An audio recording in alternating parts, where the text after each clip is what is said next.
घरात अडचणी, पैसा अडकणे, वादविवाद वाढणे, हे सगळं जर तुमच्यासोबत होत असेल तर फक्त पाण्याशी संबंधित हे काही उपाय तुमचं नशीब बदलू शकतात.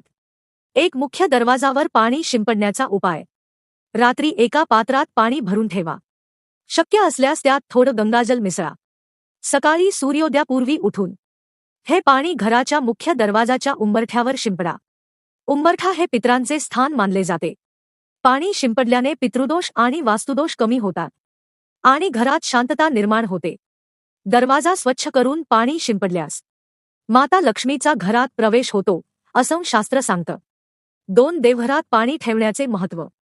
देवघरात नेहमी एक कलश किंवा तांब्या पाणी भरून ठेवा. पूजेच्या वेळी होणारे मंत्रोच्चार आणि सकारात्मक ऊर्जा या पाण्यात साठते. दुसऱ्या दिवशी हे पाणी घरात शिंपडू शकता किंवा कुटुंबातील सदस्यांनी थोडं पिऊ शकता. यामुळे नकारात्मकता दूर होते आणि आजारपणावरही चांगला परिणाम होतो. लक्षात ठेवा, हे पाणी तुळशीला अर्पण करू नये, कारण ते देवांनी स्वीकारलेले असते.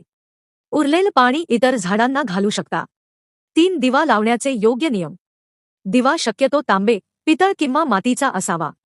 पूर्व दिशेला दिवा दीर्घायुष्य, उत्तर दिशेला दिवा धनवृद्धी. दिव्यात एक लवंग टाकल्यास आरोग्य सुधारते आणि घरात सकारात्मक ऊर्जा वाढते. 4. इतर महत्त्वाचे नियम. घंटी नाद. सकाळी 4 ते 11 आणि संध्याकाळी 6 ते 11 या वेळेत घंटी वाजवणे शुभ असते. रात्री 12 नंतर घंटी वाजवू नये. मासिक पाळीच्या काळात दरवाजावर पाणी शिंपडता येते, पण दिवा लावणे आणि पूजा टाळावी. सकाळची सुरुवात. उठल्यावर सर्वप्रथम स्वतःच्या तळहातांकडे पाहून लक्ष्मीचे स्मरण करा. निष्कर्ष.